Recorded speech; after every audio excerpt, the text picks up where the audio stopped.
Hey everybody, this is Josh Berry, inventor of the Berry Bracket. For the past couple days I have been working on a basement remodel. It's a very big basement, probably about 2,000 feet, and they have just framed everything in and they're just going to make it kind of a second part of the house with the living areas, play areas. They've got kids. Little kitchen area and lots of storage and a bathroom. Be very nice when it's finished. And I, of course, have been putting in lots of Berry brackets. And in a situation like this, it is low ceilings. I'm touching the joist right there, and this is about the tallest part. It's anywhere between 6.5 foot to 7.5 foot ceilings. So the ultra thin LEDs and the Berry brackets are working out very nicely. And I just wanted to go over this with you and show you what stuff looks like during the rough in.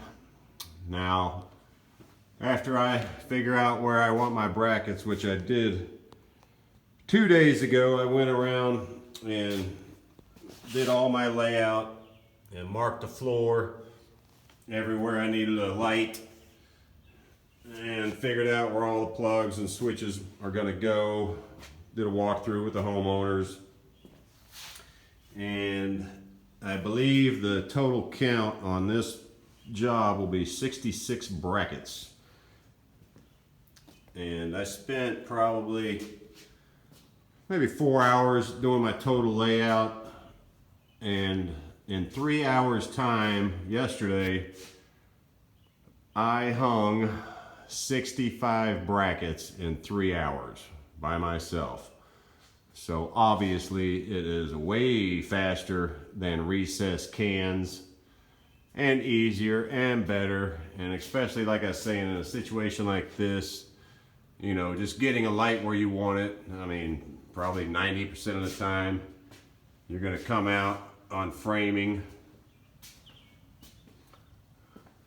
I'll just show them all to you.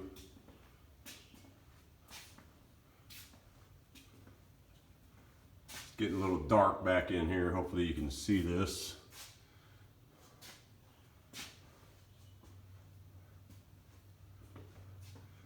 And when I pull wire for these brackets and the LEDs, I leave a good foot and a half of wire hanging out.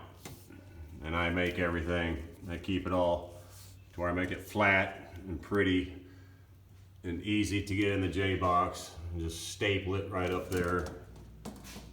When you've got a lot of wire like this, it just makes everything easier during makeup. You're not reaching up in the can or the bracket and trying to get a hold of wire and, you know, struggling with short wire. There's no reason for short wire when you're wiring something new. It's okay to use wire, the more the merrier. And over here you can see this is a really short ceiling. This is probably maybe 6'8", and they had to do a fur down for the HVAC. And this is literally, I don't know, like 6'4". But it's just a kind of part of the room there. And I didn't put any lights in this because it would just be goofy. They would be too close to the ground. It wouldn't give good light spectrum. Just wasn't necessary. And one of the things I did, because as you can see, it's pretty much just a big open space. There's not a lot of walls. And I cut things into quadrants. And that was another part of my layout. I think you can see it. You know, I'll make lines. It'd be like an invisible wall. And for that area right there, I put 4 brackets in. And then on the other side of that area, which is what I'm calling the living room, I've got 10 brackets, 10 LEDs up in there. And I did the same thing over here. So this is kind of like a, you know, a divider between the space. And I consider this entire area, I call it the bonus area. It's just kind of a big playroom area. And I put in 1, 2, 3, 4, 5, 12 LEDs in this area. And once again, just because of the way it's a basement and you know, it's a relatively old house, I think it was built in 1970, there's just transitions. You know, it's a taller ceiling here, that's almost 8 foot, and then it drops down with a 2x12 and it's like about 7 foot. So once again, when you have transitions like that, you can put a lot of lights in and you're not going to get too many for sure. And this particular homeowner wants everything on dimmers, which I highly recommend, because you can never have too much light. If you do, get a dimmer. If you don't have enough light, you're going to come up short. And this is what it looks like when I am done making up the wire. And on remodels, and even on new builds, I like to cap everything off when I'm done with it, just because. And I'm not going to be able to finish this job. Some other people are going to have to finish it, and I'm going elsewhere. And you can see that, you know, it's really short. The J boxes for these LEDs, they're all relatively the same. They're very small J boxes, which is a good thing, because it allows you to tuck them away. So I just strip about 2.5 inches of wire, and then I make a nice tight twist, and all that will fit right inside the J box. If at all possible, you never want to have more than 2 wires inside a J box. I have done 3. It gets a little crowded. I don't like doing it, but sometimes you can't avoid it. And you just take that and you just stick it up in there and wait for trim out time. And this was another area. I think you can see my line right there. That was what I'm calling just a bonus area. And then on the other side of that line is going to be the kitchen area, which is right there in front of me. It's going to be a sink and a counter with a microwave and a fridge. And over here is going to be a desk area. So I put a few plugs up here, and something I really love, which I'm sure everybody knows about, is the USB receptacles. Extremely handy. And this is all going to be a desk area for the kids. And that way they can have somewhere to plug in their devices and such. And I put this entire kitchen area together. It's a bunch of light, but that's okay, because once again, you know, there's just big headers here and there, and that's really gonna separate the rooms even if all the lights are on together. So it's okay to have a lot of lights. And this will be the kitchen area. And you can see they had to do some more framing to get around various HVAC and plumbing and such. And I actually put a light in right here because I needed something. I had one on my layout, and it's a little low. I'm not real sure how this is going to end up looking when it's done.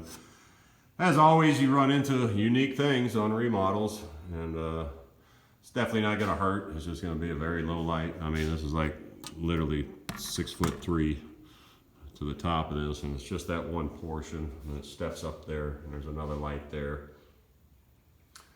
And a bathroom back there,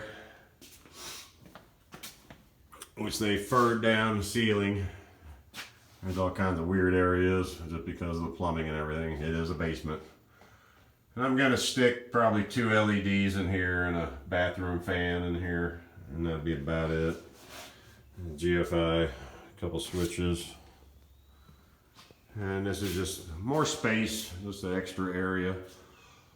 And then this here will be a big storage closet, so to speak.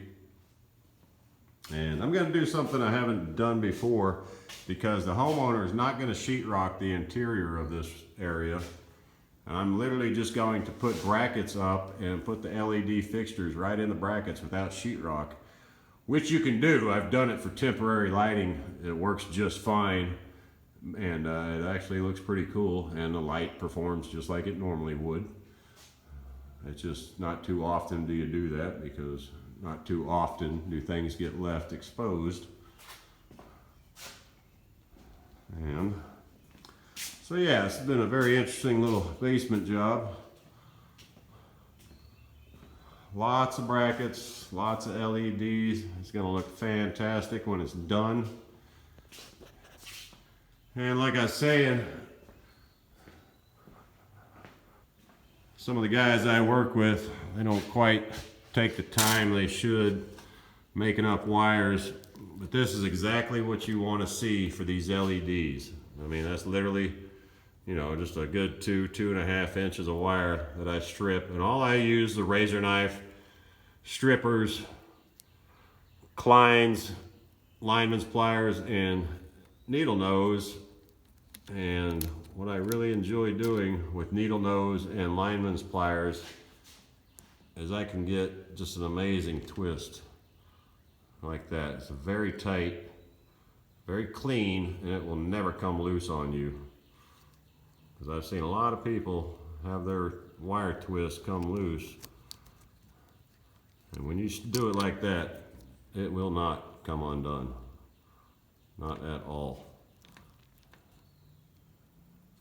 Because that J-box, you know, it's not much bigger than right there. So when you shove it in the connector, it's right about there is where you want it.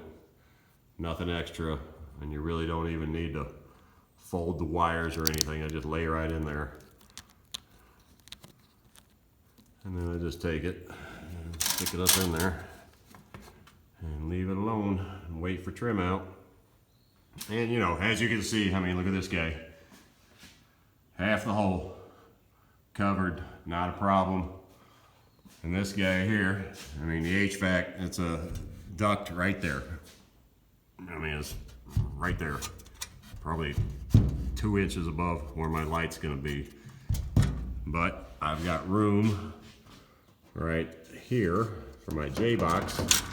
And of course the light will fit up in there just fine. You know, like I said, almost 90% of the time, it's just, they come out on framing, and it doesn't matter. And it just makes life so much easier and faster and cheaper for the homeowner, because I don't have to mess around adjusting my light layouts. I put them where I want them, and I don't care what's going on with the framing.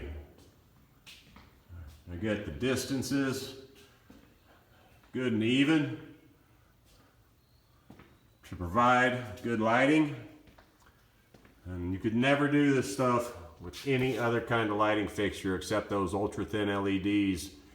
And if you want to use them ultra thin LEDs, you need the Berry bracket. It's a system that cannot be beat. I challenge anybody. Get some brackets, get some ultra thin LEDs. You will never use recessed cans again. All right, everyone. That's all for this job. And that all, as always, check out all my videos on YouTube. Just search Berry Bracket, and I will see you on the next job.